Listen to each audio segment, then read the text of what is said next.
Now I want to talk about nested condition. I mean to use an if inside of another if. How we can use that? Let's have our example with a simple login that we had. We have a variable with name of username. Value of that will be admin, for example, or for example something else. Not admin, my name, and password will be 1 2 3 4. Let's have some if statement to validate the credential. We should first check username if it's equal to Hossein and password equal 1 to 3. So then we can identify user as an identify user that logged in successfully. So as a print we can write, for example, login successful. Otherwise, else print login failed. So if I simply run this application, you can see login failed. Why? Because our password is 1 2 3 4. Let me change it from here, and you can see here login successful. We had this example before. I want to add something to this. For example, we have another variable with name isAdmin, and it's a boolean. It can be false or true. If the isAdmin value will be false, it means that the user that is trying to log in is an admin user. If it's true, we can identify that user as a simple user. Okay.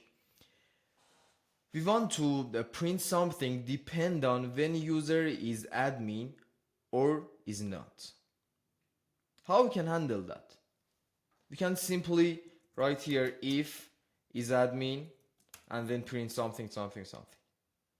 But at first step and at first stage, we should know if user logged in successfully or no. After that, we can identify that user is admin or no.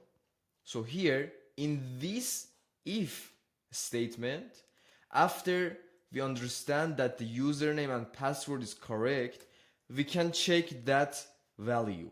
If is admin, print, for example, if user full access, for example, we can have here full access. Otherwise, if user is not an admin, user logged in successfully, but user is not an admin, so it will be limited access. So if I run this again, as you can see, user logged in successfully, and because the user is an admin, so he has full access to the application that we have.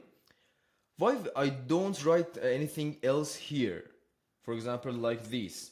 We can do that, but as an output in a condition, in if statement, we are writing some condition here, and output of that condition will be true or false.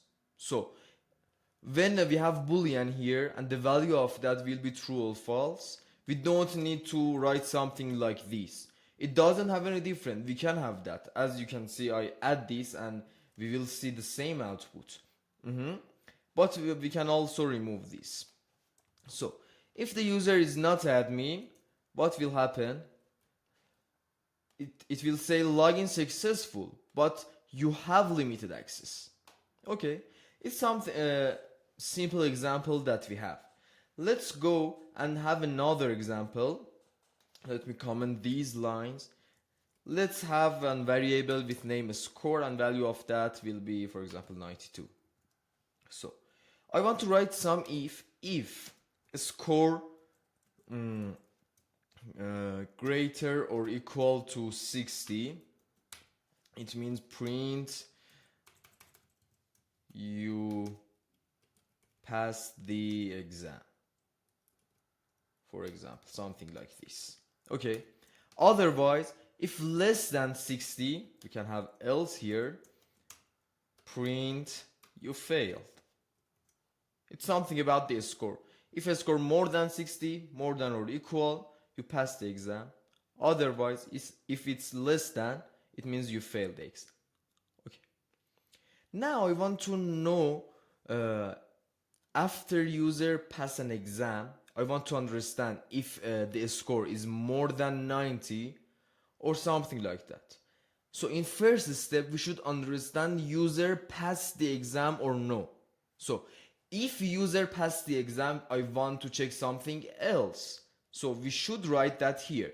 User passed the exam, yes. So we can have if a score greater or equal 90, we can say print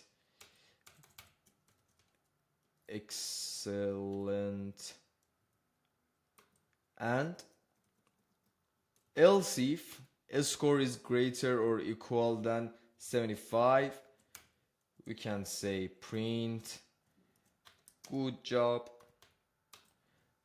man, and then otherwise we can say print you passed the exam, but for example you can improve something like this yourself. Okay, in this case, why we are no here, we are no the user passed the exam. If I write something else like this outside of this if statement, let me put it out. If I put it outside of this statement, if user, for example, score is 50, again we have this print statement. You passed the exam. But here, in this if statement, at first we checked if user passed or no. At the first step, in this line, we are checking the score to understand and identify if user passed the exam or no. And after that, we can have some other if statement on the score or any other variable that we have. Okay, if I run the application, let me clean it up and run it again. So you passed the exam, and excellent, because you are more than 90. Let's, for example, change it to 62. Okay, you passed the exam, but you can improve yourself. Or less than 60, or maybe 59. Oops, you failed the exam. This kind of if statement to use an if inside of another if statement we'll call nested if statement. It's something that we use. Let's have another example. Let me comment them again and have another example. For example, we have again a score equal to, for example, 90. If a score, let's have something else, not a score. A 90, B 80, and C, 70. Okay. How can I handle, I want to write some if statement on this. If A equal to, for example, 90. And then, after that, if B equal to 80, and after that, if C equal to 70, print, for example, some simple thing, good. That's it. Okay. In this case, we are checking three variables. In three if. One, at first we are checking A, after that B, after that C. And if I run this, you can see the good as an output. How we can handle this nested loop with just one line of code and one loop? How we can handle that? Simply with an AND operation. If A equal to 90 and B equal to 80 and C equal to 70. Simply we handle this with just one line and one loop. But what's the difference? In this case, this if will handle and will check all of this statement. But in this case, maybe we need to do something after A is okay. For example, write good A, for example. And after that here we want to have good B. And after all, we want to have good all. It's something that we can't have it with this, because in this line of code, in this if statement, it will check all of the condition, and if all of them is true, it will goes here. But in this case, we are at first checking A, after that B, and after all C. And if all pass, we will be print this. So that's all for the nested if statement.